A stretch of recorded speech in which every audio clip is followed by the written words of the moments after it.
Good morning, good afternoon, good evening, wherever you are in the world. It's always good to be with you. That's my standard introduction, but it's always genuine.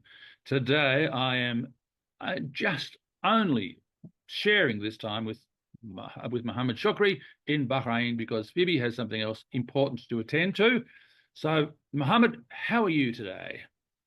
I'm really good. I'm feeling good. And emotionally, I have something to share. But yeah, Emotionally, generally, I'm very happy to be here again. good, happy. So that's an emotion, isn't it? So, okay. So, so Mohammed, is there something today that you would like us to talk about? How can we help each other and others by the conversation that we focus on today? Yes, and that is, emotional intelligence. I'll just say it directly because we talked about this a lot before. And I think it's time that we share. For long, emotions and feelings and, things were that in the workplace were a taboo, back in the the 80s, etc. And then suddenly it became important.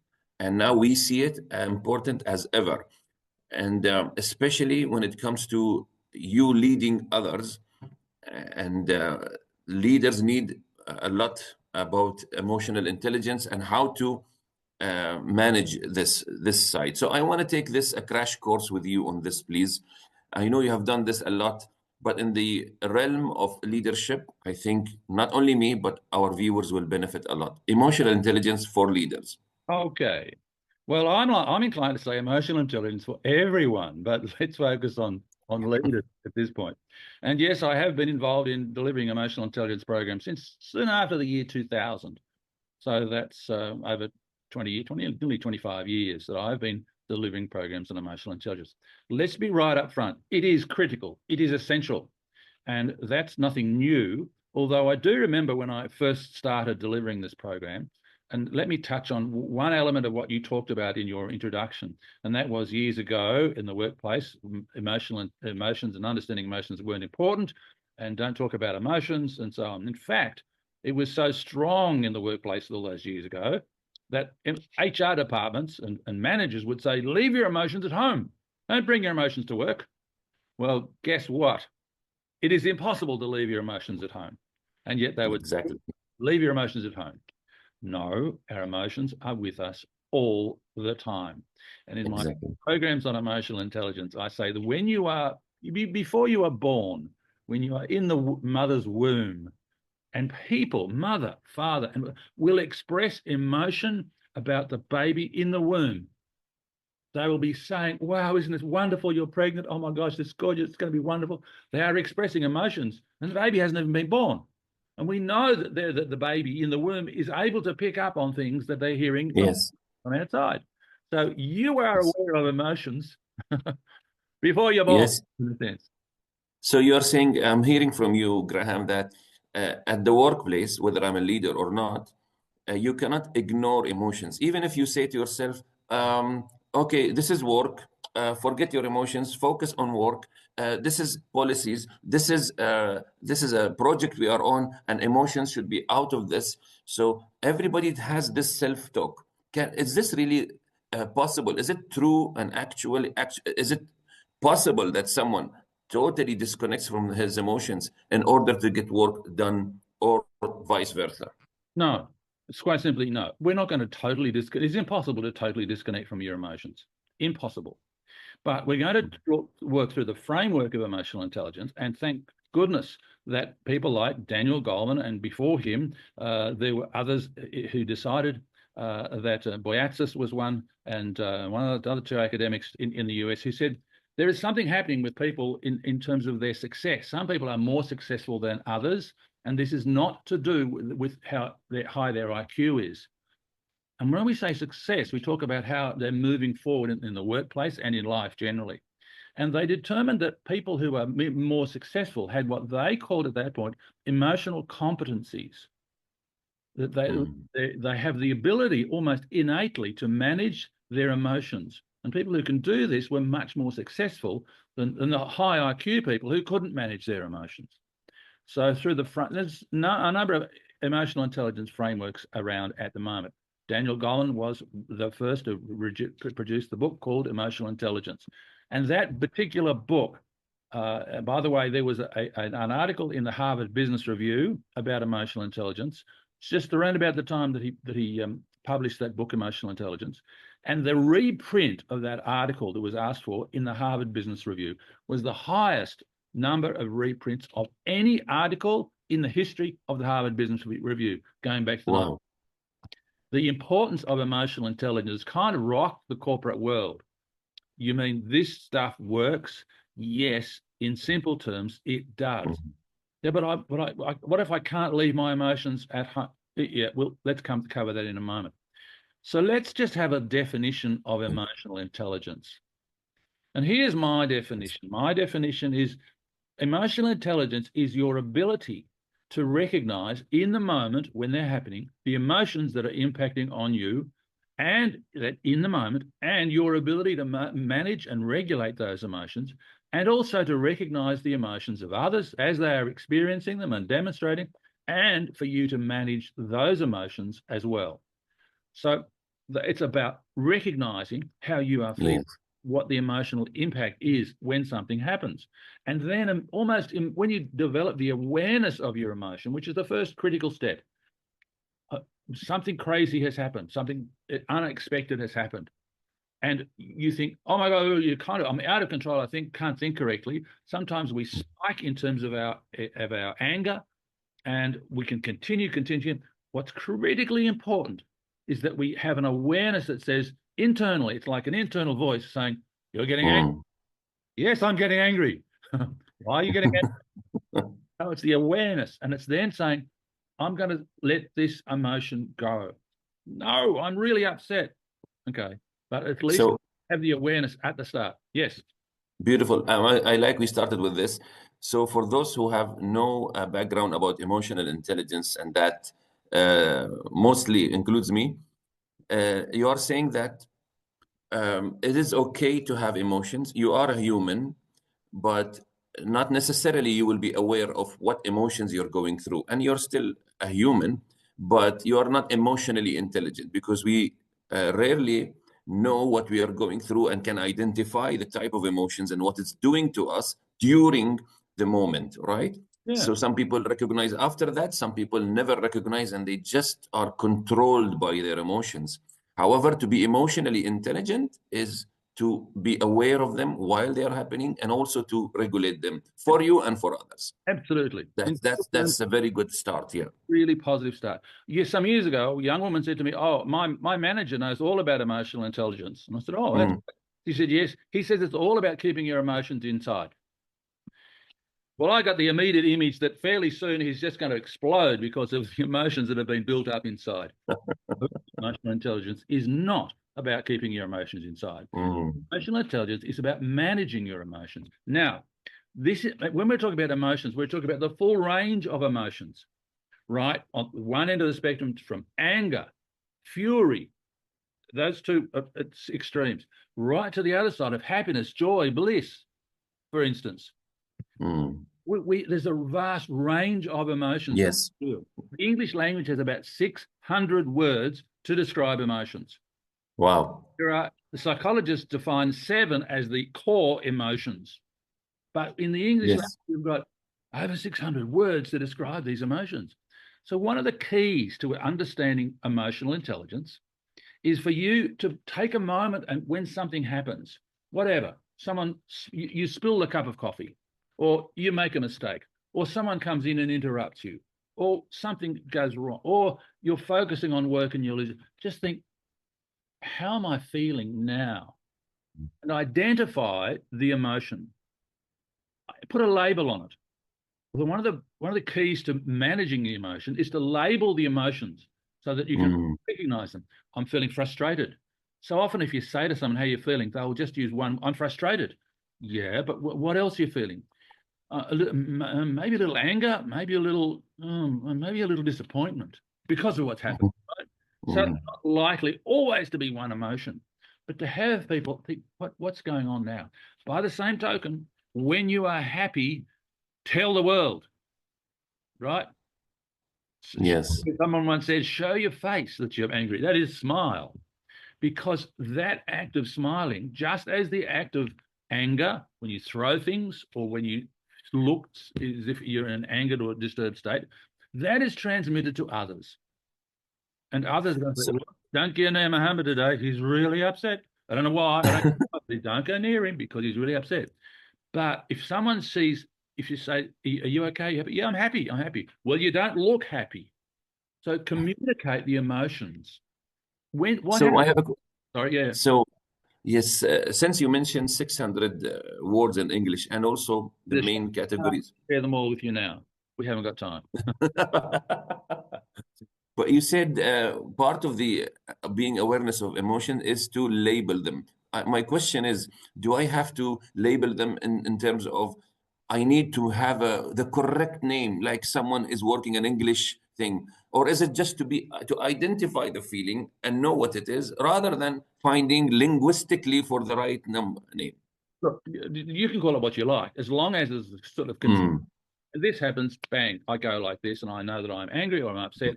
And so it's not a matter of a finite definition from a psychological view. No. But the point is, there are a lot of emotions that we can experience.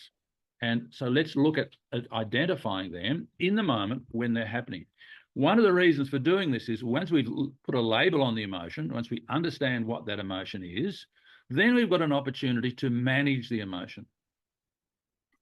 So you're saying if we don't identify, we cannot manage? Not as easily. Basically.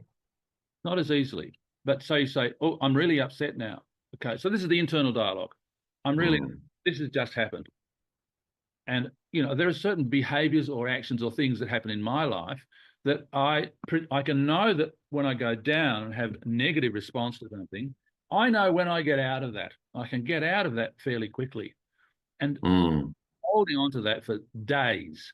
And some people hold on to and go over the difficulty of what's happened and keep ruminating, is the word in English, ruminating on those emotions. This doesn't help you. This doesn't help you.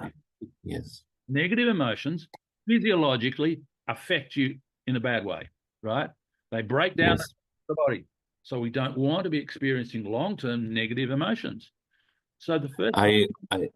I recently came across one of the emotions that I have, which is long life emotion, which is being happy or in a situation, in a state of bliss, okay?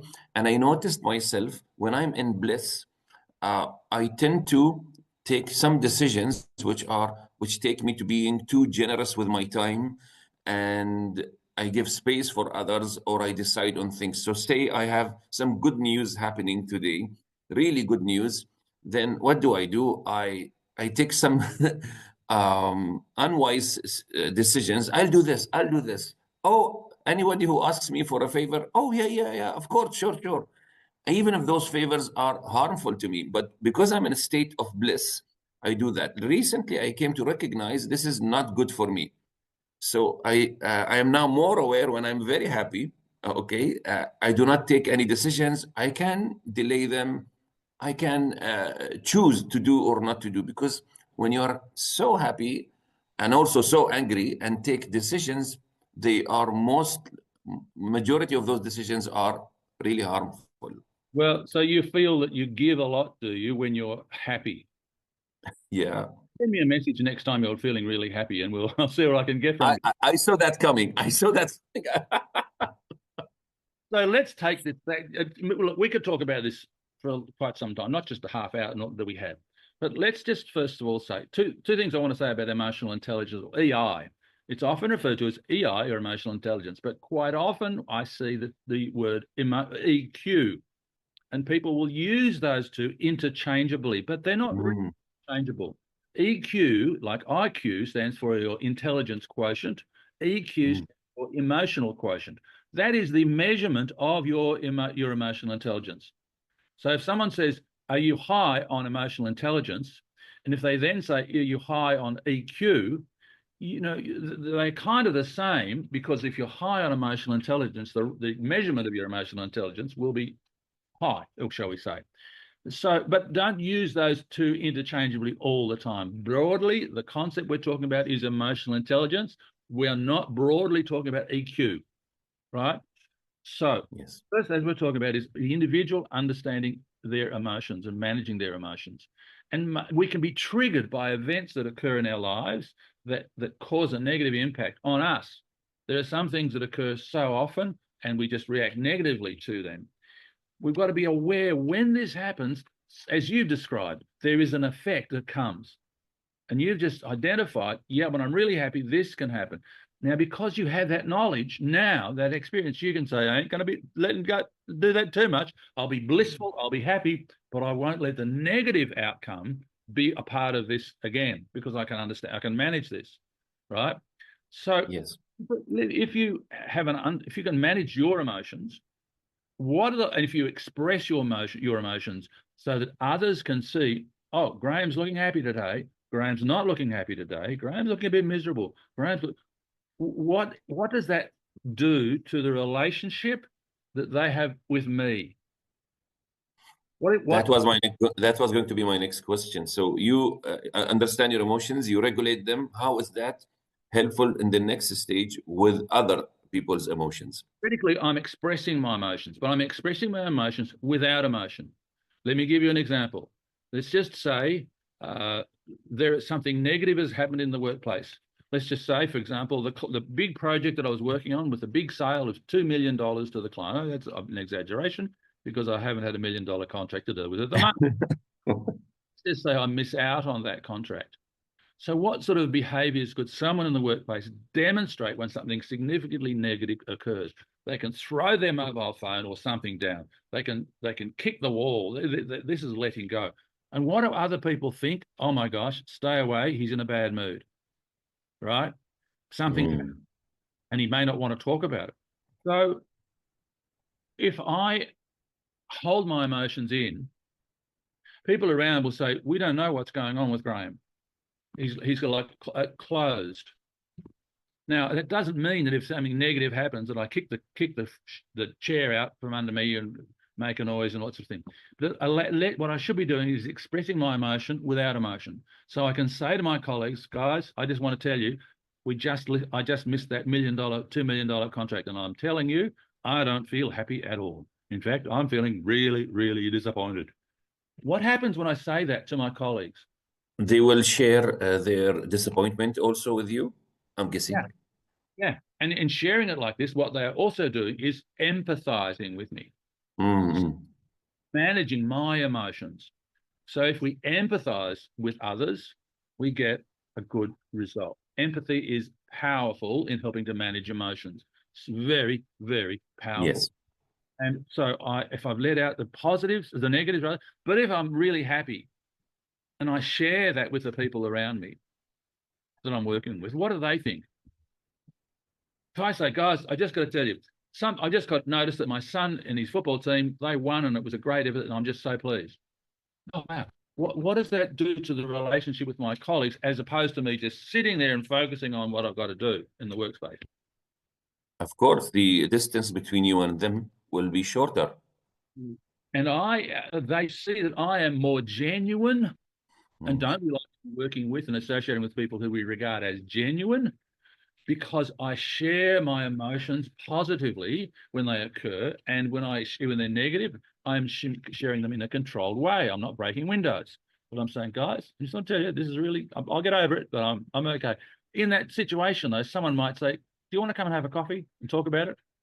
I might say, I'll be okay. But I appreciate the fact that that person has offered that cup of coffee, because as a human being, they're reaching out to me, empathizing and recognizing that I am in some difficulty emotionally, and maybe they can help me.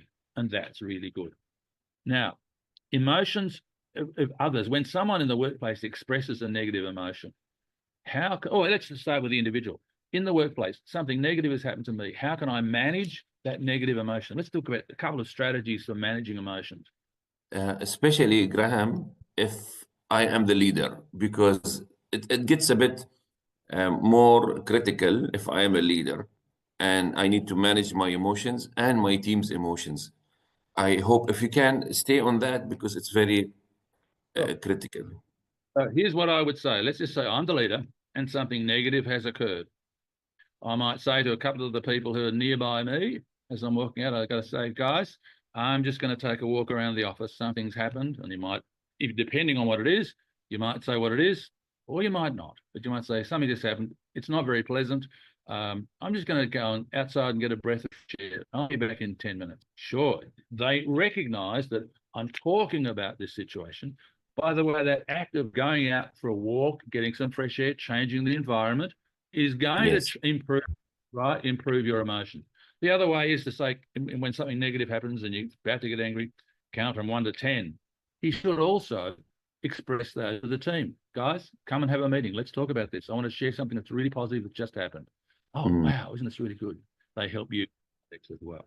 Now, as I said earlier, we could talk about this all day. And all day tomorrow.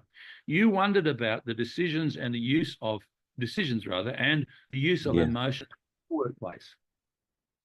Now, should we avoid emotions when we are making decisions? Yeah, that's the big $6 million question, really. Well, I used to do a lot of sales training, and combining that with emotional intelligence, I did a program called Emotional Intelligence. And I said right from the start, every sale, whether it's buying a cup of coffee at the store that's downstairs, or whether it's buying a multi-million-dollar apartment, always Emotions, it does. Now, when we're buying that cup of coffee, we don't spend too much time. We just think, I need a coffee. And we know what happens when we have the coffee. We're used to that. We've experienced that. Oh, let me go and have a cup of coffee because it's going to change my mood state, improve my mood state. Managing your mood state is critical. What if it's within the company or to do something significant? The facts are one element of the decision. These are the facts, boom, boom, boom. And you might be talking to your team and saying, here are the facts, this and this and this. And then say to the team individually, how do you feel about this decision? Well, I'm not comfortable that everybody in the organization is going to be happy that we're doing this. No, really? But it's going to save us the company money. Yes, but it impacts on the way they work because we're wanting them to work this way or that way, and they might not like that. Well, we're in charge. We should tell them what they should be doing. No, that's not what you're going to be saying. The more information that you have in making a decision in any context, the more robust that decision will be, the stronger that decision will be. So when you can look at the bottom line or the figures that are coming in, you can say, look, here it is. The track record is we're losing money. So we've got to stop doing this. Otherwise, we'll just be losing. How do you feel about not supplying this product anymore? No, we've supplied this product in the tough times and the good times, and it's always served us well. And there's a high profit margin. It's just that we're having a difficulty now. Can we find another way so that we maintain production of that product? Okay, let's look at that. We need to explore the emotions that other people are feeling in this situation. I'm hearing from you that if you are aware of the emotions happening, especially during discussions leading to decisions, at least you know that you're not going to let these emotions, let us say,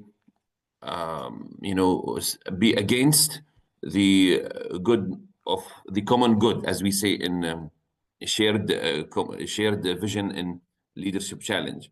So at least you regulate them, you understand what you're going through, and you won't let someone who triggered your emotions in the meeting, affect the process in a negative way. So that is all in all being intelligent, as emotionally intelligent. That's what I'm seeing, and that makes perfect sense to me in that regard. So what are some of the key elements of a relationship that we all get on with each other?